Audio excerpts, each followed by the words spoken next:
Let's move on now to our big debate on the program tonight. It's quite interesting what's happening with the two. I don't even know if you can call Congress. I was going to say the two main parties, but well, okay. It's quite interesting to see what's happening with the Congress and the BJP. Can't call Congress one of the main parties anymore, given its drubbing in these elections. But what is clear is that as the BJP plans its future, the Congress is weighing its past. And on our program today, we're introduced, let me introduce our panel. With me in the studio, Sir Mark Tully. He's of course well-known author and writer who's made India his home now for many, many decades. From the Congress, we're joined by Abhishek Singhvi, and from the BJP, we're joined by its senior leader, Sudhanshu Trivedi. And before I come to you, gentlemen, there are two very important interviews that have taken place today, and both raise interesting questions over what's happening within the BJP and what's happening within the Congress. First, this question over what role the RSS will play on cabinet formation, on government formation, and indeed on government policy. This is Uma Bharti talking to me on the role of the RSS earlier today. RSS के बारे में जब BJP से पूछा जाता है तो वो कहते हैं हमारा आइडियोलॉजिकल गाइड है। कुछ लोग कहते हैं ये कल्चरल ऑर्गेनाइजेशन है, राजनीति पर उनका कोई इम्पैक्ट नहीं है। लेकिन हम पिछले 2-3 दिन से देख रहे हैं आरएसएस की सभी सीनियर लीडर्स और बीजेपी की भी कई लीडर्स आपस में मिल बैठ रहे हैं। आप भी आज आरएसएस की लीडरशिप से मिली। आरएसएस का क्या रोल रहेगा अगली सरकार और अगली कैबिनेट के फॉर्मेशन में? इसको स्वीकार करने में कोई संकोच और गुरेज नहीं होना चाहिए कि आरएसएस हमारा नीति निर्देशक है और वो जो नीतियां हमें हमारे रक्त में घुल मिल जाती हैं, उन्होंने जो बातें कही हैं, इसलिए उन्हें बार बार हमें रिमाइंड भी नहीं कराना पड़ता। हमें ध्यान रहता है कि हमारी मर्यादाएं क्या, हमारी लिमिट क्या है। दूसरा, आपके माध्यम से पूरे देशवासियों को मैं बताना चाहती हूँ कि मोदी जी संघ के प्रचारक रहे हैं, खाली संघ के स्वयंसेवक नहीं रहे हैं। और उन्होंने जो एक अच्छी जीवन शैली जो उनकी है और इतनी मेहनत करने के बाद में भी वो जो स्वस्थ रहते हैं, उसका कारण है कि वो संघ के प्रचारक रहे हैं। उनकी एक बहुत अच्छी दिनचर्या रही है और उनका जो निजी जीवन भी बहुत साफ सुथरा रहा है, उसका कारण संघ का प्रचारक होना रहा है। तो ये तो सच्चाई है कि संघ के स्वयंसेवकों ने अभी बहुत डट के काम किया है। लेकिन ये भी एक सच्चाई है कि संघ के लोग डे टू डे बेसिस पर भारतीय जनता पार्टी को डिस्टर्ब नहीं करते। जो बाहर बातें आती हैं, जैसे मैं आज संघ कार्यालय गई तो मैं कोई बीजेपी डिस्कस करने के लिए नहीं गई। हमारे कई वरिष्ठ प्रचारक हैं जिनको मैं बहुत मानती हूँ और सब लोग बहुत चिंतित थे जब मैं झांसी से चुनाव लड़ रही थी कि मेरा स्वास्थ्य ठीक है कि नहीं। तो मैं सिर्फ उनको मिलने के लिए गई और दिखाने के लिए गई कि मैं प्रसन्न हूँ और मैं स्वस्थ हूँ। तो हर चीज में वो लोग नहीं टोकते, लेकिन ये सच्चाई है कि उन्होंने तो हमारे खून में ही वो चीजें मिला दी हैं जिनसे कि हमें अपना जीवन चलाना है। तो रोज उन्हें टोकने की जरूरत भी नहीं पड़ती है। लेकिन जो लोग कहते हैं और कांग्रेस के कई नेता कहते हैं कि आप लोग हमारे बारे में कहते हैं कि हमारा रिमोट कंट्रोल 10 जनपथ से चलता है, तो बीजेपी का रिमोट कंट्रोल नागपुर से चलता है। नहीं, रिमोट कंट्रोल की जरूरत ही नहीं है। हम सेल्फ कंट्रोल में ही उनके द्वारा आ गए हैं। वो जो सोचते हैं वैसा हम सोचने लगे हैं, तो इसलिए रिमोट कंट्रोल की जरूरत नहीं पड़ती है। और अब तो देशवासियों ने उस पर मुहर लगा दी है। संघ का एक स्वयंसेवक जो कि प्रचारक भी रहा है, आज वो देश का प्रधानमंत्री बनने जा रहा है। इसलिए कम से कम अब तो कांग्रेस के लोग और हमारे वामपंथी आलोचक वो नतमस्तक होकर के लोगों के जनादेश को स्वीकार कर ले। लोगों ने ही हमारी आइडियोलॉजी को एक्सेप्ट कर लिया है। That's Uma Bharti being very, very candid there about RSS and its teachings being in the blood of the BJP leadership. In the last few minutes, there's also news coming in that Sushma Swaraj, many questions about what her role will be in the cabinet formation. Sushma Swaraj also meeting with RSS leaders. Now, before I bring in our panel, we've heard a perspective from the BJP. Now, an interesting perspective from the Congress. Outgoing minister and now the senior most MP in Parliament, Kamal Nath, one of the few in the Congress to win his seat, is now calling for elections to the Congress Working Committee. This is ahead of the CWC meeting tomorrow, where it's widely expected that Rahul Gandhi and Sonia Gandhi will at least offer to resign from their party positions. If you had to recommend one surgical solution, because sometimes you need surgery to heal things, what would it be for the Congress party?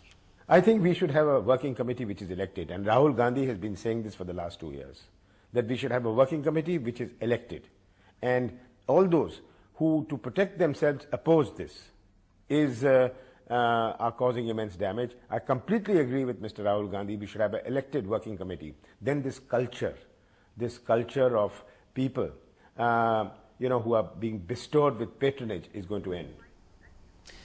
All right, Kamal Nath saying end the culture of patronage. Uma Bharti saying the RSS teachings are in the blood of the BJP. The BJP's Amit Shah denying to me on record that the RSS will have any say in cabinet formation. Interesting parallels being drawn by commentators between the Parivaar in the Sangh and the family in the Congress. Let's now get started with our panel. Sudhanshu Trivedi, I'd like to start with you. If the RSS is playing no role in cabinet formation, why are so many of the senior BJP leaders, including the party president Rajnath Singh, meeting with the RSS? What exactly is this relationship going to be as Mr. Modi gets set to form his new cabinet, his new government? First of all, I would like to clarify that RSS doesn't play any role in the day-to-day functioning or, for that matter, any policy-making, decision-making process of BJP. But it is a fact that most of our leaders are the Swayamsevaks of RSS.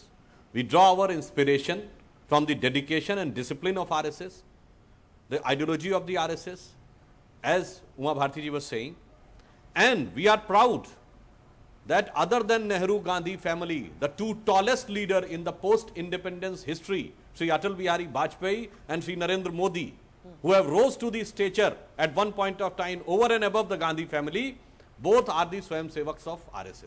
So RSS just inspires dedication and discipline and creates a new Karyakarta, Swayamsevaks, and when they come to BJP, the political decision making is totally taken by the leaders of the BJP. But Sudhanshu ji, then what are all these meetings about? Sushma Swaraj is meeting with them, Venkaiah Naidu is meeting with them, Uma Bharti is meeting with them, Rajnath Singh ji met with them, Amit Shah met with them, Nitin Gadkari met with them. What are these meetings about then? As I have already told, that on certain policy matters, on the issue of culture, on the issue of society, because they are having a most extensive social organization. Their Swayamsevaks have also worked not only in the political field, whether it is Vanvasi Kalyan Ashram or whether it is Seva Bharti or so many things. So sometimes we also try to get input, which is very essential from non-political social organizations. And also since both the leaders are of the same family, we go and discuss and try to get an input from the social organization. I don't think there is nothing wrong. Okay. I don't think there is anything wrong in that. Okay, Abhishek Singhvi, do you have a Parivaar problem of your own? The Parivaar problem being, of course, the Gandhi family. Are we going to see this charade play out tomorrow where Sonia Gandhi and Rahul Gandhi offer to resign and everybody in the CWC says no? And also comment on Kamal Nath, who's now your senior most MP, saying it's high time that there are internal elections, the culture of patronage has to end. That has to be the bluntest statement I've heard from the Congress since this debacle.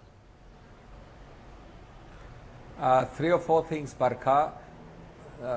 By the way, I'm getting a terrible echo. I like the sound of my own voice, but not so much of it. We'll try and fix it. First and foremost, I don't want to say anything which sounds churlish in this magnificent hour of victory of the BJP and Mr. Modi. I've already congratulated them and therefore I don't want to sound nitpicking. But I'm forced to answer your question, and the simple answer is that I actually think that the BJP should be open about the fact that the master remote control is the RSS. I mean, these fine distinctions don't convince anybody. It's an old, not even the most open secret of India, that every decision, every major decision is controlled by the RSS. We've had enough Jinnahs, Advanis, enough other clashes to know that. And today, if Mr. Modi, a active RSS person, is becoming Prime Minister, what's the harm if they acknowledge the fact that all major decisions are being taken in consultation between Mr. Modi and the RSS? So that's point number one. I think there is no harm in acknowledging it and being less hypocritical. Number two, we are definitely less hypocritical about this because we have made it clear who our president is, who our vice president is. They are Gandhis, but we don't hide that fact. And therefore, there is no Parivaar problem, as you call it. No, thirdly, in your case, the Parivaar problem is that the Parivaar continues to exert a kind of influence or command a kind of obeisance which is not delivering electoral results. That's a different matter. That's a different issue. But we do not have a Parivaar which doesn't occupy any position in the party and is therefore unaccountable, but yet exerts de facto pressure. That's the point I'm making. Okay. As far as electoral results are concerned, it is the same Parivaar which has got us 400, it has got us two 5-year terms into 10 years.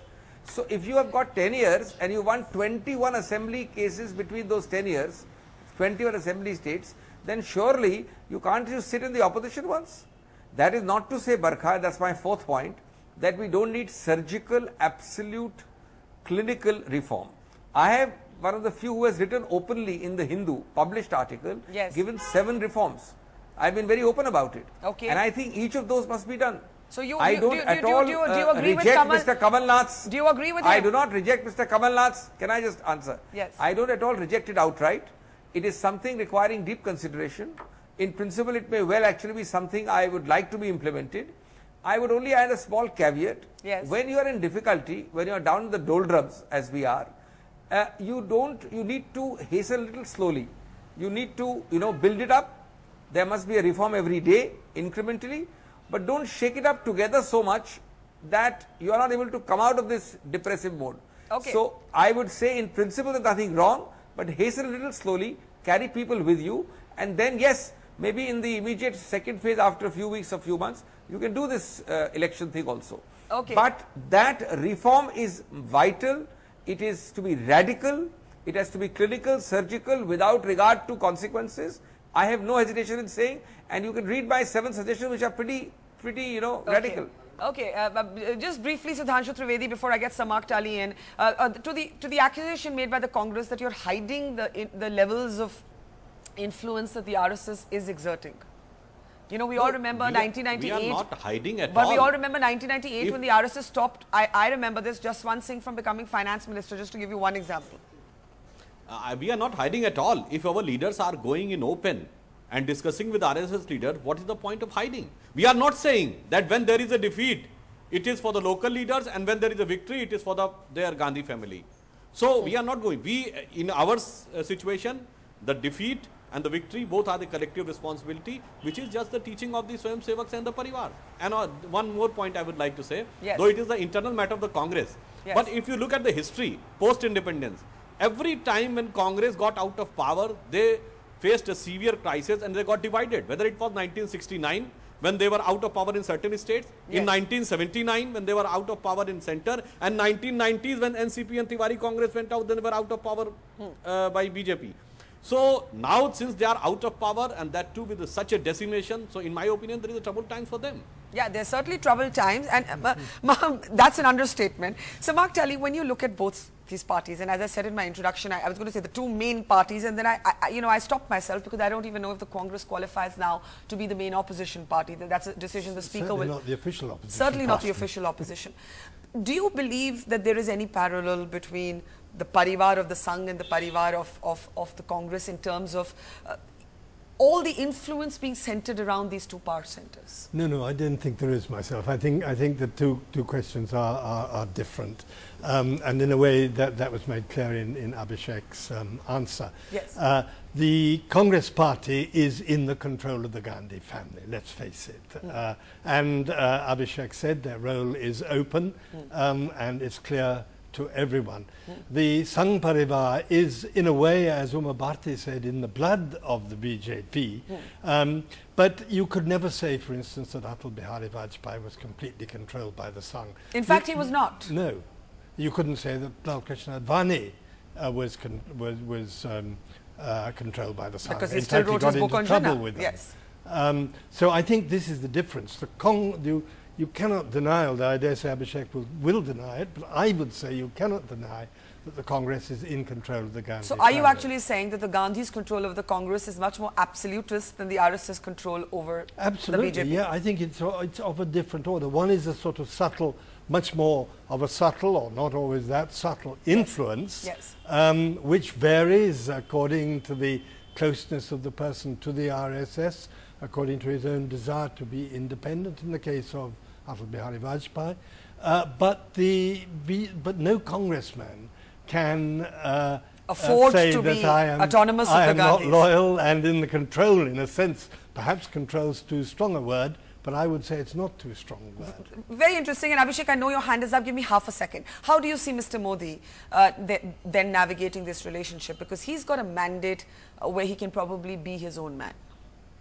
Well, I think Mr. Modi will be aware of the fact that in some ways he is at the least a very atypical figure for the Sangh Parivaar, because the Sangh Parivaar likes to think of itself as a family and does not like to have people who really are bigger than anyone else, dominant figures in it.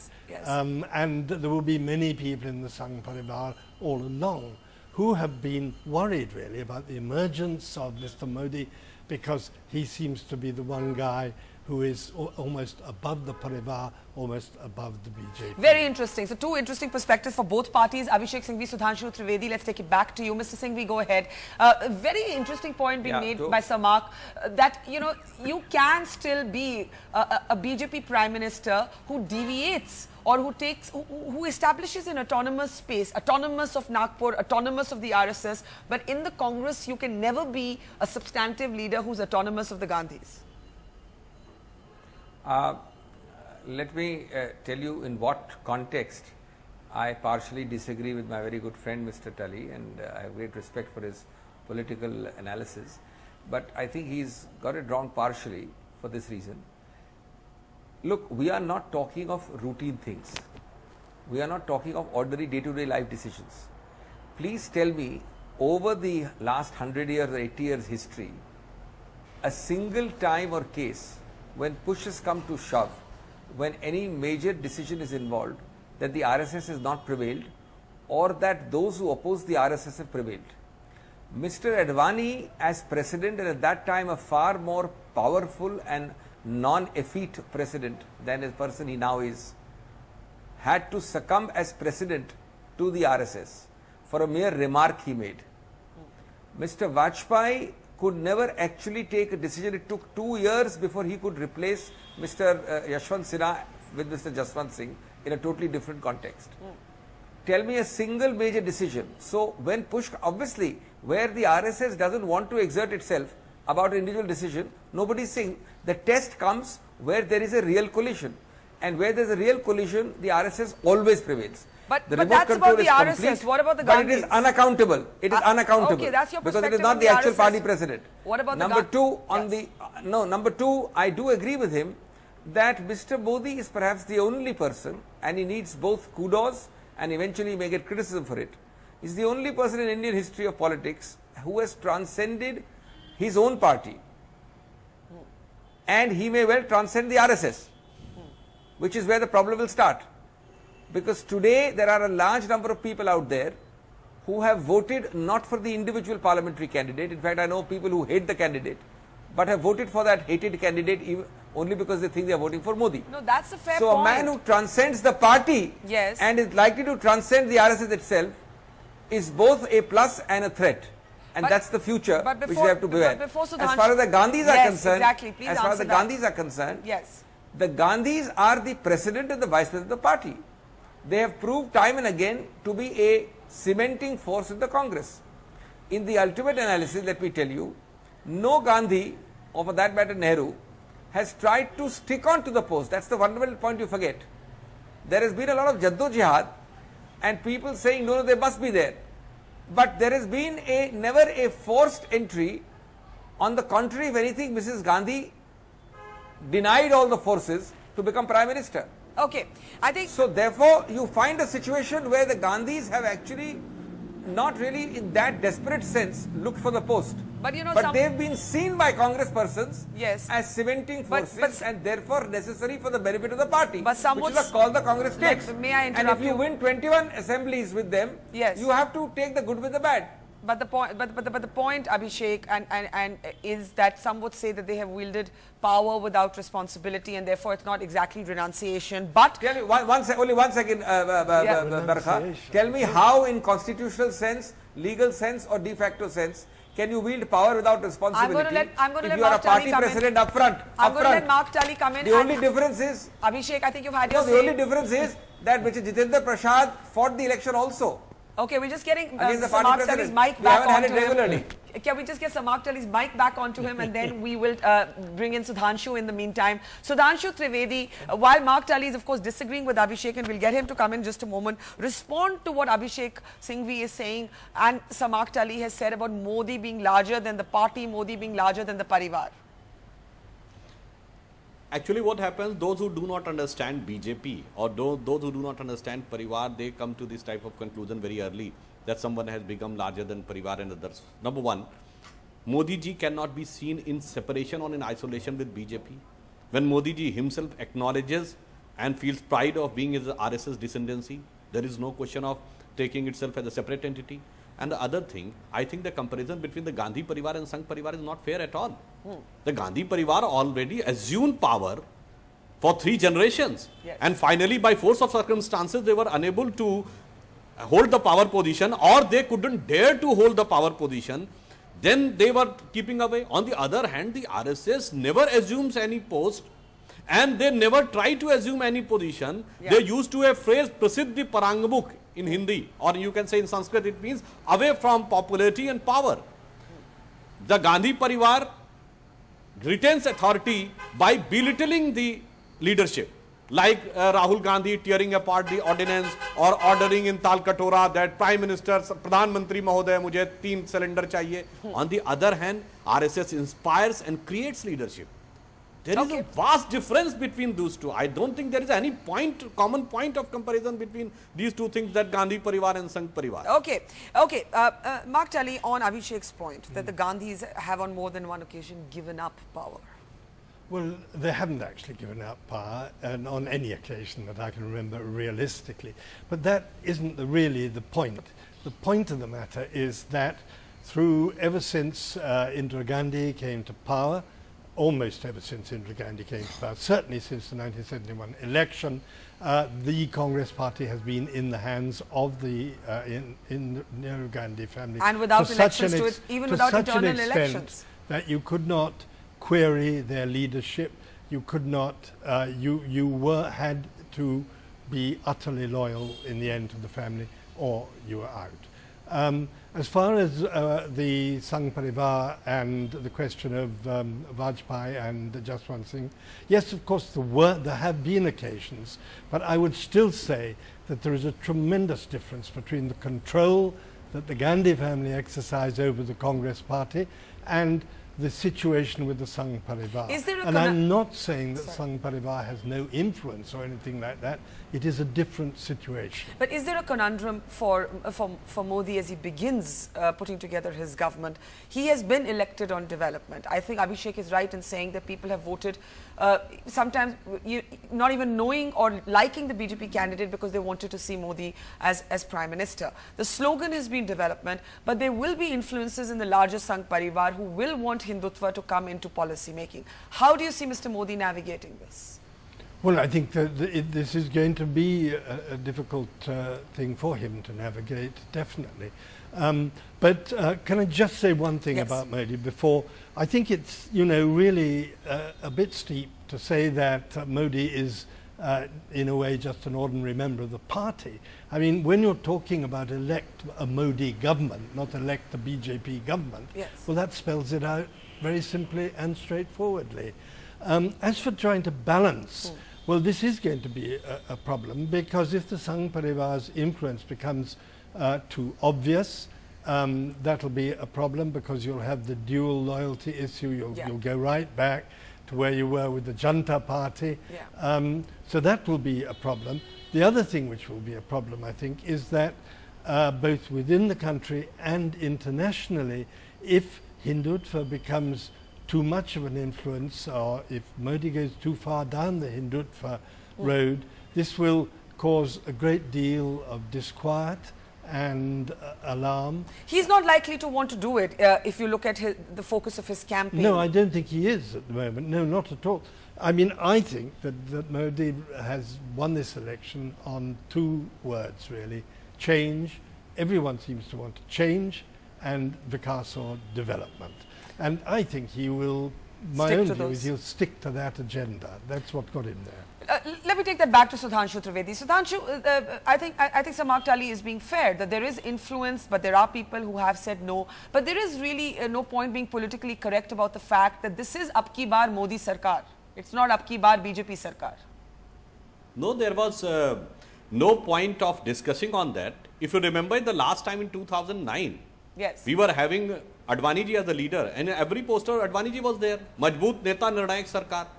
And prior to that, we were having Atal ji's photo, Jancha Parkha Khara, and we used to say, Abki Bari Atal Bihari. What is the difference between Abki Bari Atal Bihari and Abki Bar Modi Sarkar? I think the difference. I think it the is difference too much is, dissection. No, but I think the difference is, and I've travelled also the last 2-3 months across different constituencies. Most people in so many seats, take Banaras for example. Most people told me if Joshi had been sent back, he would have lost. They were voting for Modi. They were not voting for the BJP candidate. Obviously, we should not be shy of that the enormous popularity of Modi ji had become a carrier for all the BJP workers all over the country to galvanize this amount of support to BJP. On the other issue of that Parivaar, I would like to say one more sentence. The difference between the Sangh Parivaar in BJP and the Gandhi Parivaar in Congress is like what is the difference between the mother and the master. The mother nurtures you to a situation and master addresses you. When mother says something, you feel exalted. When your master says something, you are forced to do that. So there is a difference between the two Parivaars' entire process and their mode of inspiration or relation or whatever it is. Okay, that's quite an analogy. So Abhishek Singhvi, you have to respond to that. The Gandhis is the master, the RSS is the mother. Though mothers can be strict as well, of course. There are many differences. The mother can spank, scold and perhaps control more easily and directly. She also has less formal power but more de facto power. The guru, especially if it's a guru and not a master who is installed in a formal position, does it openly through legitimacy, whether as president or office bearer, doesn't hide the authority he has. There are frequent periods when you are bereft of the guru. There may be other people and you again have the guru back because you found his teachings as a pathfinder. You have to decide. One is ambiguous, anonymous, undeclared but de facto. The other is declared official and you can measure and hold accountable the exercise of power. Now merely because you give adjectives that the one is a master and the other is mother, I don't think it changes the reality of the definition I have given. Okay. Okay, last comments from that. Mark Tully, go ahead. Do you accept the analogy of the mother and the master? Well, I'm not sure. I think one thing you have to say about mothers, mothers can be more authoritarian and more terrifying than masters sometimes. So I'm not sure that I would accept that. Okay, so Sudhanshu Trivedi, come in on that. It's not like mothers cannot be, mothers can also be very, very strict. Especially mother-in-laws. Sudhanshu. What are you saying? Pardon? I said mothers can also be very strict and mother-in-laws can be stricter is Mark Ali's No, tradition. what I am saying, if mother becomes even strict, if says something, it is seen as for the good wishes of the child, it's not for the grabbing power. So it is not, you can say one word in Hindi, I am not having the exact parallel in English. Mata se poshan milta hai, shoshan nahi milta. And your master can have your shoshan, but mother cannot have your shoshan, she can only provide poshan.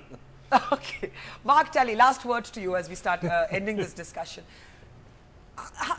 What do you think will be, in a sense, Mr. Modi's priority? You said it's change and Vikas. He will have to, in a sense, while not disassociating from the RSS, keep it at a distance.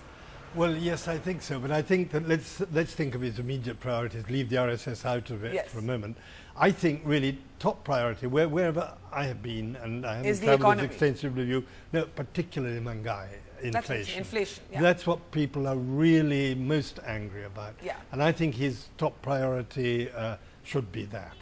We leave it there. So Mark Tully, Abhishek Singhvi, Sudhanshu Trivedi. Sushma Swaraj, by the way, has just left the RSS headquarters. Those meetings to continue Mr. Modi's day in Delhi.